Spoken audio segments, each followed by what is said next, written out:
la gang! Dans la capsule d'aujourd'hui, je vais parler de 3 livres complètement différents des uns des autres, mais dont un sujet revient souvent. Donc, les 3 romans mettent de l'avant des personnages de la communauté noire qui vont vivre toutes sortes d'injustices. Sans plus tarder, on va commencer avec mon premier. Mes coups seront mes mots. Ça a été écrit en collaboration par Ibid Zoboy et Youssef Salaham et paru dans sa version française en 2021 chez les éditions Gallimard Jeunesse.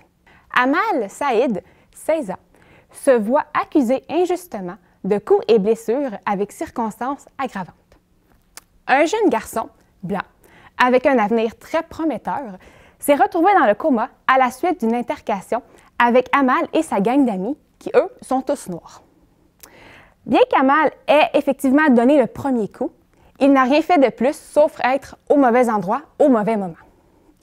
Il va se retrouver en prison juvénile où il va tenter d'utiliser ses mots pour prouver sa vérité. Cette histoire est fortement inspirée de la vie d'un de ses auteurs. Youssef Salaham, qui a 15 ans, s'est vu accusé et prouvé coupable d'un meurtre qu'il n'avait pas commis. Ça aura pris aux autorités 6 ans avant de réaliser que ce n'était pas la bonne personne qu'ils avaient arrêtée. Le roman est assez épais, mais très facile à lire et se lit très rapidement. Et il va te faire vivre toutes sortes d'émotions, que ce soit la joie, la haine, mais surtout l'impuissance vis-à-vis de l'injustice que vit Amal. De sang et de rage a été écrit par Tommy Adeyemi et paru dans sa version française en 2019 chez les éditions Nathan. Il s'agit du premier volume d'une trilogie dont seulement les 2 premiers tomes ont été traduits en français et le dernier tome devrait sortir prochainement en anglais. Zélie Adebola aurait pu devenir une très grande magicienne si le roi n'avait pas décidé de détruire la magie et de tuer tous les mages se trouvant dans le royaume d'Orissa. Maintenant, Zélie doit vivre dans la peur constante de se faire attraper par la garde royale et de terminer sa vie comme esclave dans les mines du roi. Après avoir aidé involontairement la princesse à s'évader du château, Zélie se voit confier une quête pour ramener la magie dans le royaume. La jeune fille sera aidée de son frère Tizen et, à son grand malheur, d'Amari, la princesse, pour qui Zélie n'éprouve que du dédain. L'histoire, je l'ai trouvée très intéressante, même si au début, j'ai eu un petit peu de difficulté à embarquer et à apprécier les personnages. Mais ça s'est très vite transformé plus j'avançais dans ma lecture. En fait, un des points forts de ce roman-là, c'est vraiment l'évolution des personnages tout au long de l'intrigue et surtout l'amitié et la relation qui va naître entre Zélie et Amari qui au début se détestaient et que plus l'histoire va avancer, plus l'intrigue va se former. Les 2 filles vont commencer à s'apprécier de plus en plus. Et terminons avec Slay.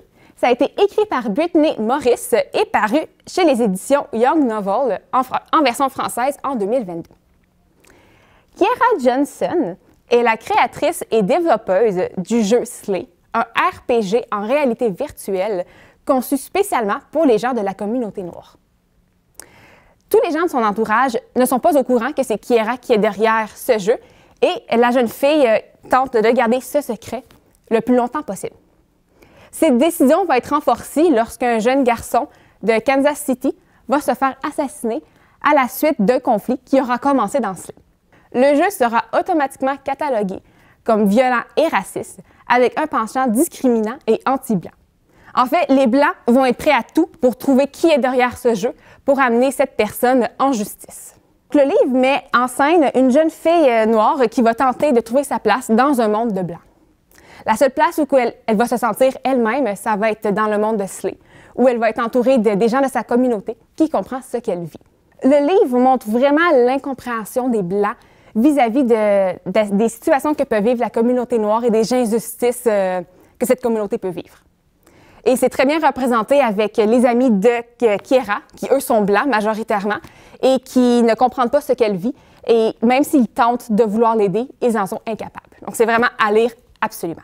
Donc voilà ce qui conclut mes 3 livres pour aujourd'hui. Si un des livres t'intéresse, tu peux venir les chercher à l'une des 3 bibliothèques de Sherbrooke. Sinon, c'est déjà tout pour aujourd'hui. Passe une excellente journée et on se voit lors de la prochaine capsule.